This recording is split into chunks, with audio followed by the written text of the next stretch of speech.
तो नमस्कार दोस्तों, स्वागत है आप सभी का ऑनलाइन फर्स्ट यूट्यूब चैनल पे। जैसा कि दोस्तों आप जानते हैं कि किसी भर्ती संबंधित कोई भी जानकारी होती है रियल और ऑथेंटिक आप सभी को ऑनलाइन फर्स्ट चैनल के माध्यम से सबसे पहले दी जाती है।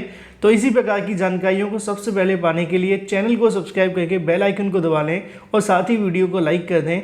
चलिए दोस्तों वीडियो शुरू करते हैं। आगे बढ़ने से पहले हम बात करेंगे सीटेट की बेस्ट बुक के बारे में, जो कि चक्षु प्रकाशन की है।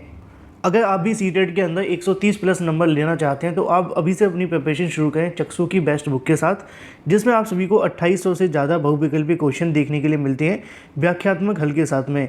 2011 से लेकर 2022 के सभी प्रश्नों का अभ्यास और अध्यायवार संकलन भी आपको देखने के लिए मिलता है। नए पाठ्यक्रम पर आधारित आपको जो पुस्तक है वो देखने के लिए मिलेगी। ये बुक आप सभी की 3-in-1 पैटर्न पे निर्धारित की गई है, जैसे कि इंपॉर्टेंट टेबल और फैक्ट्स भी आपको देखने के लिए मिलते हैं। आपका पाठ्यक्रम होता है संपूर्ण थ्योरी के साथ में और प्रीवियस ईयर क्वेश्चंस के साथ भी। आप चाहे पेपर 1 की तैयारी करें या पेपर 2 की, दोनों के लिए जो बुक है वो अवेलेबल हैं। इसके साथ ही आप सभी को देखने के लिए मिलती है सीटेट की प्रैक्टिस सेट भी आप सभी की आती है, साथ ही स्टडी गाइड भी आती है, जिससे आप अपनी प्रिपरेशन को और भी बेहतर बना सकते हैं। इन बुक्स को अगर आप परचेज करना चाहते हैं तो अमेजोन या फ्लिपकार्ट से ले सकते हैं या फिर अपने नज़दीकी स्टोर से, सभी जगह अवेलेबल हैं। ज़्यादा जानकारी के लिए लिंक वीडियो की डिस्क्रिप्शन में है। शुरुआत करेंगे सबसे पहली अपडेट के साथ, वो है प्राथमिक शिक्षक भर्ती से बीएड बहाल विवाद को लेकर।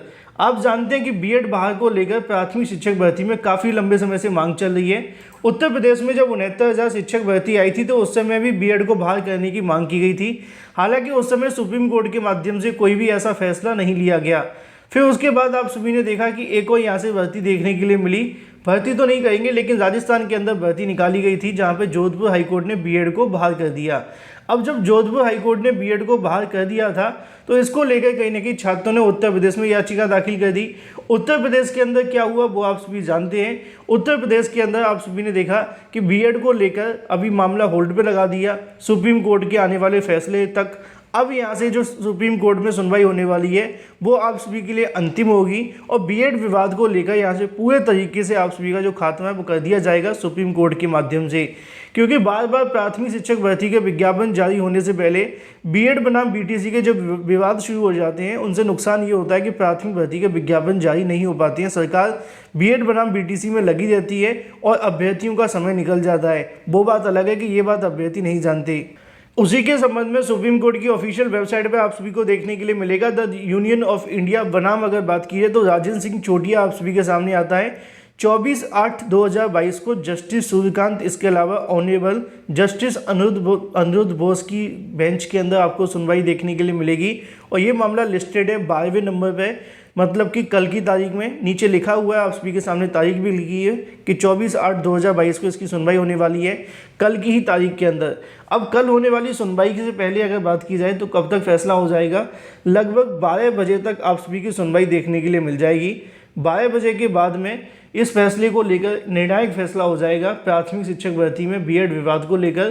क्योंकि बार बार बीएड बनाम बीटीसी अगर किसी को नुकसान होता है तो वो छात्र हैं, जिससे कि नई भर्तियों के विज्ञापन नहीं आ पाते।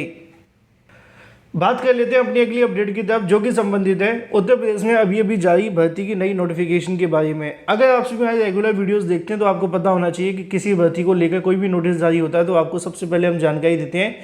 यहाँ पे लिखा हुआ है उत्तर प्रदेश अधीनस्थ सेवा चयन आयोग के माध्यम से पिकअप भवन लखनऊ तृतीय तल गोमती नगर, और भी तमाम जानकारी यहाँ पे लिख दी है।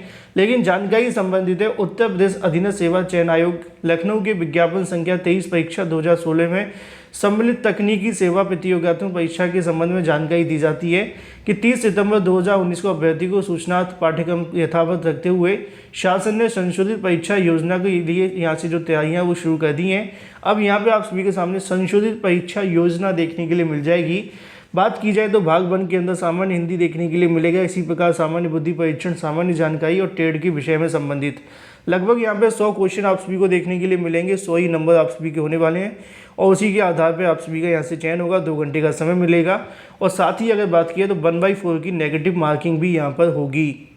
बात कर लेते हैं अपनी अगली अपडेट की तरफ, जो कि संबंधित है खंड शिक्षा अधिकारी बीईओ भर्ती 2022 के विज्ञापन के बारे में। आप में से बहुत सारे अभ्यर्थी खंड शिक्षा अधिकारी के अंदर एक सीट लेने का इंतजार कर रहे होंगे, लेकिन आप में से बहुत सारे ऐसे भी अभ्यर्थी होंगे जिन्होंने अभी तक अपनी खंड शिक्षा अधिकारी भर्ती के लिए प्रिपरेशन शुरू नहीं की होगी। खासकर ऐसे अभ्यर्थी जो कि कहीं ना कहीं टीजीटी पीजीटी में बैठेंगे, उनके मन में दुविधाएं बनी हुई हैं कि वो खंड शिक्षा अधिकारी की प्रिपरेशन करें या टीजीटी पीजीटी की। तो सिंपल सी बात यह है कि यहाँ पे टीजीटी पीजीटी का आपकी पहली प्राथमिकता होनी चाहिए, क्योंकि टीजीटी पीजीटी के अंदर भी आप जानते हैं सीटों की संख्या थोड़ी थोड़ी है, साथ ही खंड शिक्षा अधिकारी भर्ती के अंदर भी पदों की संख्या थोड़ी है। इसके विज्ञापन को लेकर चयन बोर्ड माफ़ कीजिए यूपीपीएससी के अधिकारियों का कहना है कि जल्द हम इसका जो विज्ञापन है वो जारी करने वाले हैं। लगभग पदों की संख्या 275 के समथिंग देखने के लिए मिलेगी, अभी तक जो जानकारी मुझे मिली है। हो सकता है कि इसमें पदों की संख्या और बढ़ जाए या फिर कम हो जाए, लेकिन कम होने की संभावना कम होती है, क्योंकि जो अध्याचन एक बार पहुंच जाते हैं उसमें ज़्यादा दिक्कतों का सामना नहीं करना होता है। ठीक है, तो ऐसे में लगभग 275 के समथिंग सीटें देखने के लिए मिली हैं। अगर बात की जाए इसकी विज्ञापन के बारे में, तो सितंबर माह के अंदर इसका जो विज्ञापन है वो जारी कर दिया जाएगा। कुछ लोग कहेंगे अक्टूबर नवंबर दिसंबर में आएगा, लेकिन ऐसा बिल्कुल भी नहीं है कि नई प्राथमिक शिक्षक भर्ती को लेकर ये मामला नहीं है जो कि लंबे समय तक लटका रहेगा। ये मामला खंड शिक्षा अधिकारी भर्ती का है। इसके अंदर सीटों की संख्या भले कम होती है, लेकिन इस पोस्ट की अहमियत बहुत ज़्यादा है और यहाँ पे इस पोस्ट को ज़्यादा लंबे समय तक खाली भी नहीं रखा जाता है। तो ऐसे अभ्यर्थी जो चाहते हैं कि भाई हमें खंड शिक्षा अधिकारी भर्ती में एक सीट मिले, अपनी प्रिपरेशन को शुरू कर दें। बहुत जल्द खंड शिक्षा अधिकारी भर्ती का विज्ञापन जारी होने वाला है यूपीपीएससी की ओर से। बात कर लेते हैं दोस्तों अपनी अगली अपडेट की तरफ। जिन छात्रों ने अभी तक इस वीडियो को लाइक नहीं किया, वीडियो को लाइक कर दें, साथ ही शेयर कर दें और चैनल को सब्सक्राइब कर लें। यहाँ पे बात की जाएगी टीजीटी पीजीटी भर्ती को लेकर, कुछ बड़े बदलाव को लेकर। आप जानते हैं कि समय समय पर उत्तर प्रदेश माध्यमिक शिक्षा सेवा चयन बोर्ड के माध्यम से समय समय पर भर्तियों के अंदर बदलाव किए जाते हैं, लेकिन अब टीजीटी पीजीटी भर्ती के अंदर दो बड़े बदलाव देखने के लिए मिले हैं। ये दोनों ही बदलाव अगर बात की जाए तो काफ़ी महत्वपूर्ण है। एक के अंदर छात्रों के लिए खुशखबरी है तो दूसरे के अंदर बुरी खबर भी है। बुरी खबर की बात की जाए तो ऐसे अभ्यर्थियों को देखने के लिए मिलेगी जिन्होंने खासकर बीटीसी किया हुआ है। टीजीटी और पीजीटी के अंदर अभ्यर्थी यहाँ पे आवेदन करने वालों की संख्या, टीजीटी में ग्रेजुएशन प्लस बीएड होता था, लेकिन पीजीटी के अंदर सिर्फ पोस्ट ग्रेजुएट अभ्यर्थी आवेदन कर सकते थे, चाहे वो बीटीसी होते या बीएड होते। लेकिन आज सुबह के समाचार पत्रों में आपको जानकारी पहले से मिल गई थी, लेकिन ये कुछ नया नहीं है, क्योंकि 8 साल पहले ही एनसीटीई के माध्यम से इसको लेकर चेतावनी दे दी गई थी। सभी विद्यालयों को दिशा निर्देश दिए गए थे कि वो इस मामले को लेकर जल्दी यहाँ से लागू कर दें, लेकिन उत्तर प्रदेश सरकार ने अभी तक लागू नहीं किया था। अब ऐसे में हाल ही में अगर बात की है एनसीटीई के माध्यम से फिर से दिशा निर्देश मिले हैं, तो उत्तर प्रदेश प्राथमिक भर्ती उत्तर प्रदेश की टीजीटी पीजीटी भर्ती के अंदर अब बीएड को पूरे तरीके से अनिवार्य कर दिया जाएगा।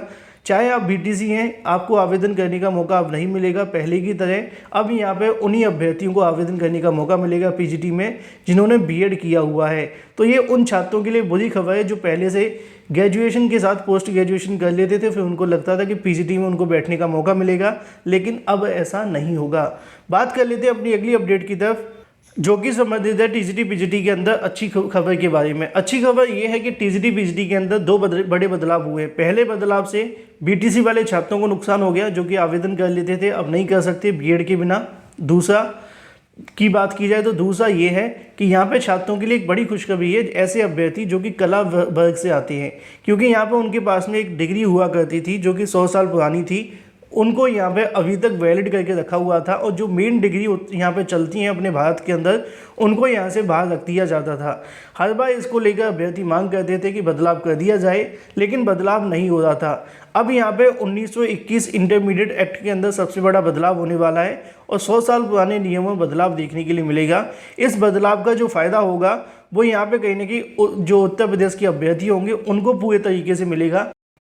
उसी को लेकर नीचे लिखा भी हुआ है कि यही कारण है कि कला के शिक्षकों की अगर बात की जाए भर्ती में अब तक लाहौर की डिग्री मान्य हुआ करती थी, लेकिन जो हमारे देश के अंदर या फिर उत्तर प्रदेश में चलता है जैसे कि बीएफए इसके अलावा एमएफए जैसी डिग्रियों को उन अभ्यर्थियों को आवेदन करने का मौका नहीं मिलता था।